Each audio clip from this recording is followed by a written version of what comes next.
They said no one could make it through that valley alive. Not after what happened to the last convoy that tried. The smoke was still rising from the wrecks when Lieutenant Mara Collins heard the transmission crackle through her headset. A broken, desperate voice calling for backup. They've got the commander. That was all. Then static. Then silence. Like, subscribe, and click the bell icon for more stories. In the distance, the horizon glowed with the faint orange of burning vehicles. The mountain air smelled of diesel, dust, and iron. Mara stood still, listening, heart pounding, eyes scanning the ridgeline.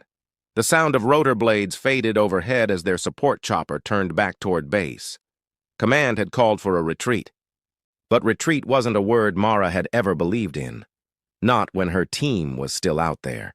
Not when her commander, the man who Dee once saved her life, was in enemy hands.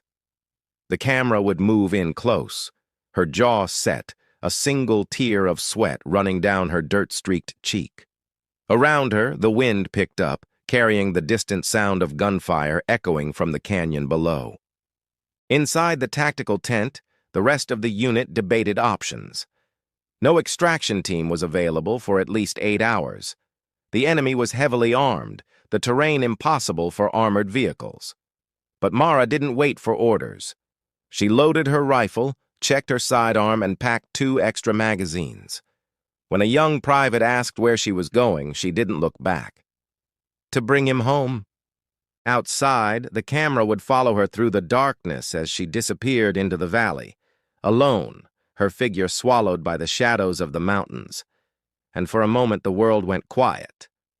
Only the whisper of wind through the rocks and the heartbeat of a soldier walking straight into hell. They said no one could make it through that valley alive. Not after what happened to the last convoy that tried.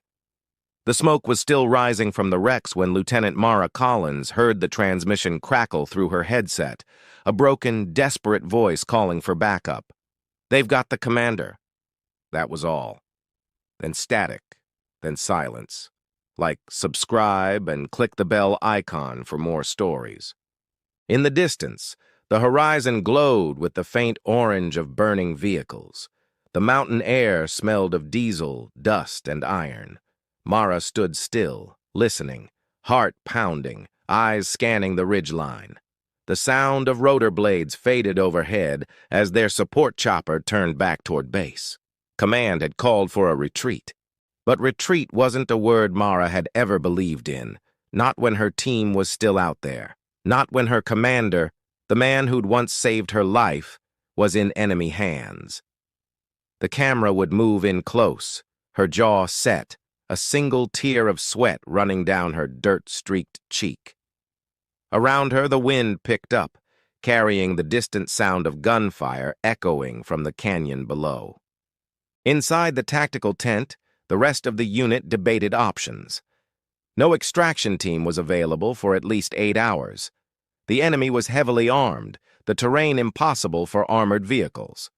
But Mara didn't wait for orders. She loaded her rifle, checked her sidearm, and packed 2 extra magazines. When a young private asked where she was going, she didn't look back. To bring him home.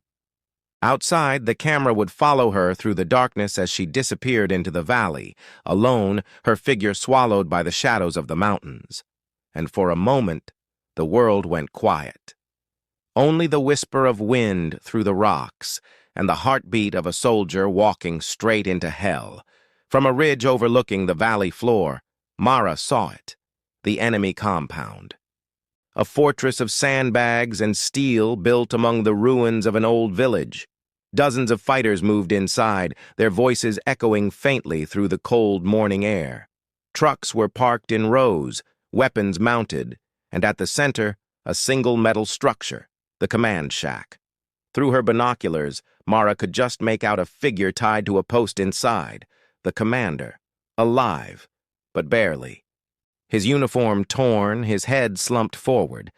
Every instinct screamed for her to move now, but she knew one mistake could end it all.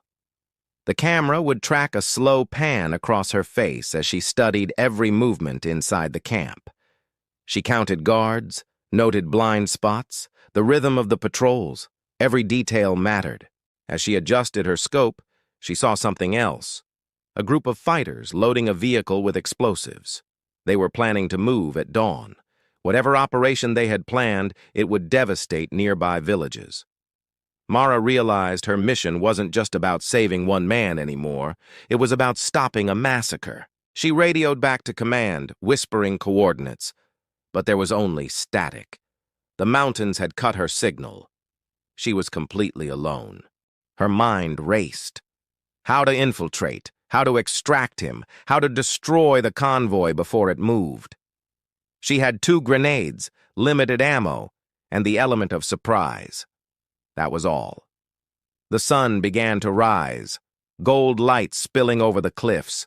The camera would pull back, revealing the enormity of the battlefield ahead, the impossible odds before her. Yet in her stillness, there was no fear, only resolve.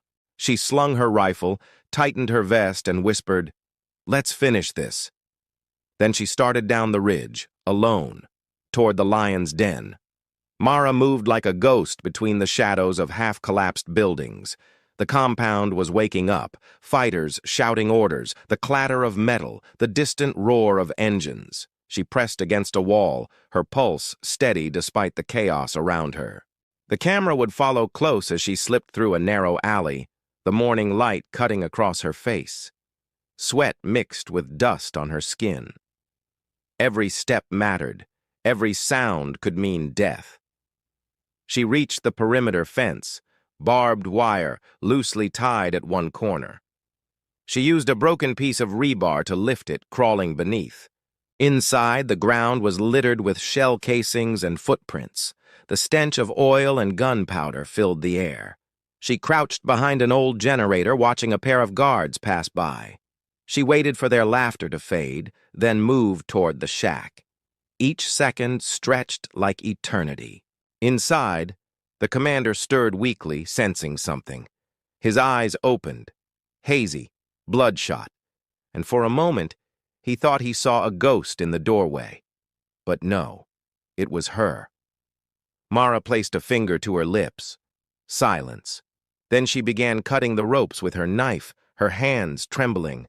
The commander whispered hoarsely, "You shouldn't be here." She didn't answer. The sound of footsteps outside forced her to freeze. 2 guards were approaching. There was no way out without being seen. Mara's eyes darted around, a window behind them. She pulled the commander's arm over her shoulder. "Move!" The camera would swing with them as they slipped out, just as the door burst open behind them. Shouts followed. Gunfire erupted. Bullets tore through the walls as she dragged him toward cover. The camp exploded into chaos. Sirens blared, and for the first time since entering the valley, she knew they were no longer the hunters. They were the hunted. Gunfire cracked through the morning haze. The camera would whip between bursts of smoke and flashes of muzzle light, capturing the chaos as Mara and the commander ran between ruins. Every step kicked up dust. Bullets hissed past like angry insects. She kept low, returning fire with sharp, measured bursts. 2 shots, move, 2 more. Her training took over. There was no room for fear now. They dove behind an overturned truck. The commander's face was pale, his breathing heavy. "You should have stayed at base," he rasped. Mara reloaded, eyes never leaving the approaching shadows. "And leave you here?" she muttered. "Not a chance." The enemy was tightening the circle. She knew it. The compound was alive with movement, voices shouting in a language she barely understood, footsteps closing in. Her mind raced. There had to be a way out. And then she saw it. The old drainage tunnel that led out of the base perimeter, barely visible behind a collapsed wall. "Can you move?" she asked. He nodded, barely. Together they crawled through the debris, slipping past burning barrels and twisted metal. The air was thick with smoke and heat. The sound of distant explosions shook the ground beneath them. She reached the tunnel, prying the metal grate open just enough to drag him inside. The darkness swallowed them whole. The camera would pull back, smoke filling the frame as enemy flashlights swept across the ruins behind them. Inside the tunnel, the sound of their breathing echoed off the damp concrete. Mara switched on a small red flashlight, the beam barely cutting through the dark. The commander whispered, "Why'd you come back for me?" She hesitated before answering. "Because you once came back for me." Her voice cracked slightly, the first hint of emotion she'd allowed herself to show. As they crawled deeper into the tunnel, the faint sound of rushing water grew louder. It was their exit, but also their risk. The tunnel led into the canyon river, fast-moving and cold. Behind them, the enemy voices grew louder, echoing into the dark. They were closing in. Mara turned off the light. "Hold your breath," she whispered. Then she pushed him forward, into the black water, into the unknown. The world turned into chaos again. Cold, violent chaos. The current seized them instantly, dragging them through a tunnel of roaring darkness.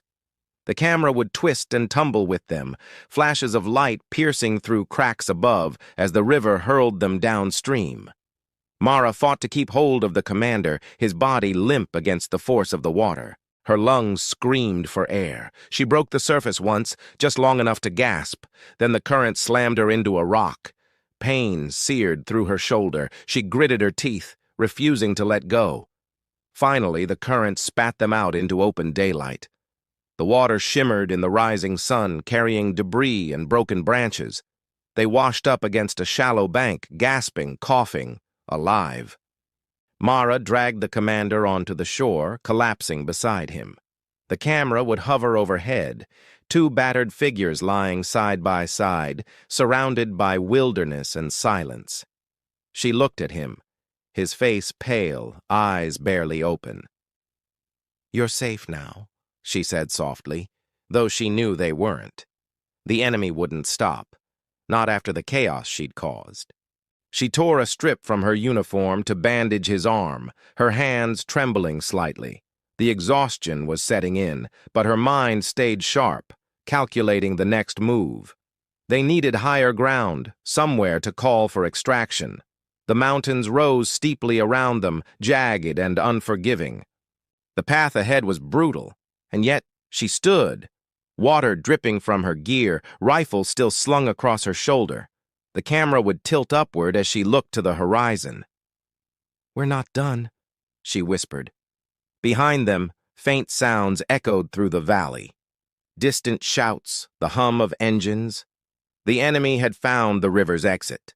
Mara lifted the commander, helping him to his feet. They began the climb, one slow step at a time. The camera would follow from below, capturing the rising sun framing their silhouettes. Two survivors, climbing toward one final fight. By midday, the heat was merciless. The mountain trail cut like a scar through stone and dust. Every step was agony, for the commander, barely conscious, and for Mara, whose strength was fading fast. Her uniform was torn, her shoulder bleeding from the rock's scrape. But she pressed on. The camera would move close, the sound of her boots crunching gravel, her ragged breathing blending with the whistle of wind. She stopped only once, to scan the horizon through her binoculars. Down below, she could see them. 3 enemy trucks moving along the dirt road, tracking their path. They were getting closer. She turned to the commander. "We keep moving. If we stop, we die." He nodded, too weak to speak. Hours passed. The sun dipped lower, casting long shadows across the cliffs. Mara guided him toward a narrow ledge overlooking the valley. The view was both breathtaking and terrifying. Endless ridges, miles of nowhere. She finally allowed herself a moment to breathe. The wind tugged at her hair. She thought of home, of her sister, waiting for her letters that never came, of promises made to return safe, of the faces of those she couldn't save before. Then, the sudden crack of a rifle shot shattered the quiet. A bullet slammed into the rock inches from her head. Sniper fire. She ducked, pulling the commander down. Dust exploded around them. She scanned the ridge opposite. There, a glint of light, a flash of movement. We've been spotted. The next shot ripped through her canteen. Water spilled out, wasted. She cursed under her breath. They've got range. She pulled out her rifle, steadied her aim against the stone, and exhaled slowly. The world narrowed to a single moment, the heartbeat between life and death. One pull of the trigger. The sniper dropped, but the sound had given away her position. The trucks below accelerated, engines roared, dust rose. They were coming. Mara turned to the commander. "We hold here." Her eyes were fierce, unshaken. "No one gets past us." The roar of engines grew louder, echoing through the canyons. Mara positioned herself behind a rock outcrop, her rifle resting steady, sights trained on the narrow path ahead. The commander lay behind her, trying to reload a sidearm with shaking hands. The first truck appeared, headlights cutting through the dusk. She fired once, clean, straight through the windshield. The truck veered off, crashing into the rocks below.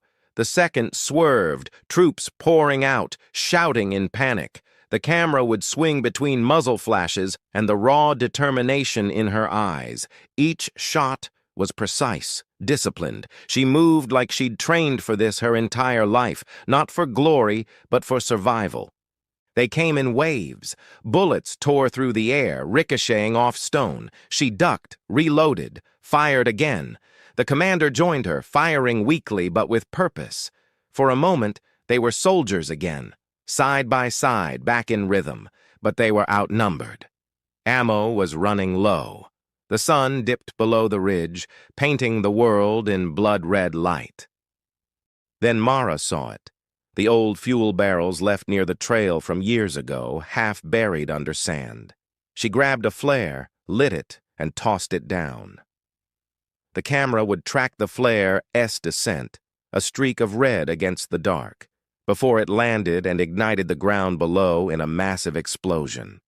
The blast shook the mountain. Fire ripped through the convoy. Screams echoed. Smoke billowed. The entire ridge burned. For a moment, silence returned, broken only by crackling flames. Mara sat back, her chest heaving, her hands trembling from the recoil. The commander looked at her, pride and sorrow in his eyes. "You saved us both," he said softly. But Mara didn't answer. She knew it wasn't over. More would come. They always did. Night fell fast. The mountain glowed faintly from distant fires. Mara sat beside the commander, using the last of her radio battery to try one more transmission. "This is Alpha 6. Commander retrieved. Requesting immediate evac. Coordinates, Ridge 19. For a few seconds, nothing. Just static. Then, a faint voice, crackling through. "Alpha 6. Signal received. Extraction inbound. ETA, 20 minutes. Mara exhaled shakily, relief but not peace. 20 minutes could mean everything. She looked at the commander, his head resting against the rock, eyes half closed. "Stay with me, sir," she said quietly. "You're not dying on my watch." Down below, distant headlights began to appear, not from rescue, but from the enemy's reinforcements. The camera would zoom out, showing both lines moving toward the same mountain from opposite sides, a race against time. Mara checked her last magazine. 10 rounds left. She smiled faintly. "Let's make them count." The sounds grew louder, shouting, engines, boots hitting gravel. She positioned herself at the ridge's edge once again, firing in bursts to slow them down. Her accuracy was relentless, her movements mechanical, until the sound of rotor blades filled the night air. A helicopter appeared over the cliffs, spotlight cutting through smoke. Her eyes widened. They came. But the enemy was already firing RPGs from below. The sky erupted in fire. The helicopter dodged, swaying violently. Mara grabbed the flare gun from her vest, aimed it high, and fired into the air, a red streak of hope in the darkness. "Hold on!" she shouted over the gunfire as the chopper descended. The mountain shook with chaos. Bullets tore through the air, wind whipping around the chopper as it hovered just above the ridge. The rescue team shouted over the noise, lowering the cable. Mara hooked the commander first, securing him tightly. "Take him!" she yelled. He looked down at her, pain and protest in his eyes. "You come with me." She shook her head. "I'll cover you. Go." The cable lifted him slowly into the air. She turned, firing down the slope, last magazine emptying into the darkness. The enemy was almost at the ridge now, dozens of them. She switched to her sidearm, steady hands, eyes burning with determination. The commander shouted her name from above, his voice lost in the roar. The camera would move between them, her holding the line, the helicopter straining against the wind, the world collapsing around them. Finally, she felt the click of her last bullet. Empty. The chopper swung back in. The rescue officer yelled, "Grab on!" She ran, leaping toward the dangling cable just as the ridge exploded behind her. The blast threw dust and debris into the air. The camera would slow, her hand catching the cable, her body dangling over the valley, flames below painting her silhouette against the night. As the helicopter rose higher, the commander reached for her, pulling her inside. She collapsed beside him, shaking, tears mixing with soot.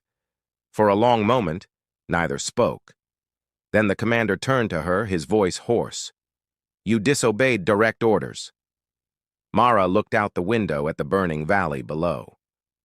"Yes, sir," she whispered, "and I'd do it again." The helicopter flew toward the horizon, morning light beginning to touch the peaks. The camera would fade slowly, the sound of rotor blades merging with the quiet hum of dawn, and the final voiceover would echo softly. "Sometimes, the battlefield isn't where wars are won. Sometimes,